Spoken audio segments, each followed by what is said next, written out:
Did we finish on a good note, boys, or did we not? I felt good about it. I have no problem going first. You know me. I had all the doubts about House of Dragons going in. I have much petty anger against the Game of Thrones franchise for everything they did in season 8, how they ended it. I despised the directors of it before.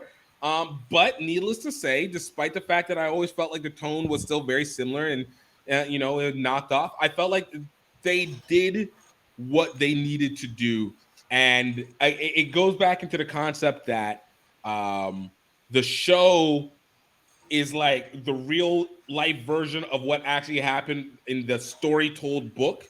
So like the book is a clean version, quote quote, and then you get the like actual events watching it and seeing it like that and how it ended. Because I've been hearing about the story of Lucerys. What happens to Lucerys at the end? What happens to that? And to know it didn't happen how it went in the book makes me a lot happier as this, because this one feels like the impact and the power of the dragons, that they are individually minded.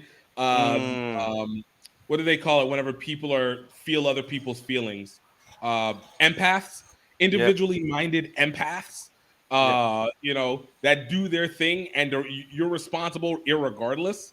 And to know that while the act of the chase was done in petty, the death of Lucerys by Aemond and Barian, or whatever the name of the dragon, was not an intentional act of the writer, but an intentional presentation of the feeling of the writer by the dragon.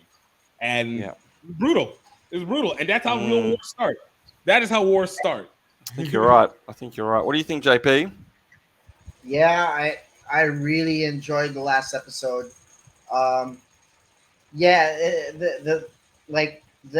dragon fight deviated a bit from the book, because in the book it's like there was malicious intent, but as you can see in the TV show, that it was unintentional, and he actually kind of felt a bit bad.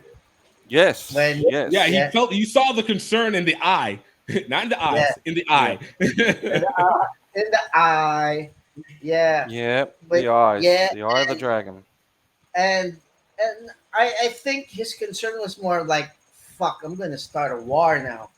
I just started a war. Because I reckon he was just probably messing with a kid, and like Baratheon said, you don't mess with envoys. He wasn't there as a warrior, he was there as an envoy. And you mess with an envoy, you start a war. And they just started the war. That's exactly what happened. It's interesting you guys talk about the dragons and stuff, and I've been thinking, what do the dragons actually mean in this series? It's not the same as the Game of Thrones. Game of Thrones, the dragon was simply children to Dany. She loved them, and that's really as far as, and our weapons. But it means something here, and the fact that they have agency, the fact that they're not just blindly following what they're told, and the fact that, as you guys have pointed out, at the end there, both the riders tried to pull the dragons back, but the dragons were just acting for reflex, that primal instinct. So the little dragon felt threatened.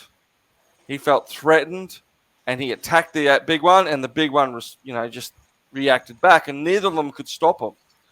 And that's good that it's not worked out like the books. Because my understanding is in the books, it's far more black and white. Alicent wants to get after Rhaenyra, and Rhaenyra wants to get after her, and it's black and white. The hesitancy we're seeing from a little bit of hesitancy we're seeing from all camps makes it better.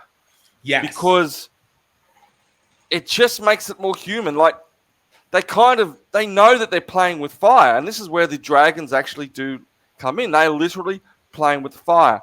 And to me, the dragons do represent the primal instincts, right?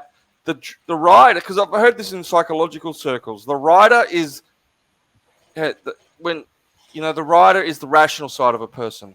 The rider is the person where we see Daenerys in this last episode. So you know what? Going to war here, it's probably not such a good idea. You know, Otto Hightower comes up, and why he's been a real asshole, he's been a control freak. When he lays out the terms, and he says, you know, you do this, you'll live a long life here in Dragonstone with everything you could possibly want with your family. And, you know, I don't know how you guys were thinking like that. First of all, like, go screw yourself, Otto Hightower. Yeah. But I thought, you know what, that's a reasonable deal. Yeah. Take away the emotion. Take away the emotion. Take away everything.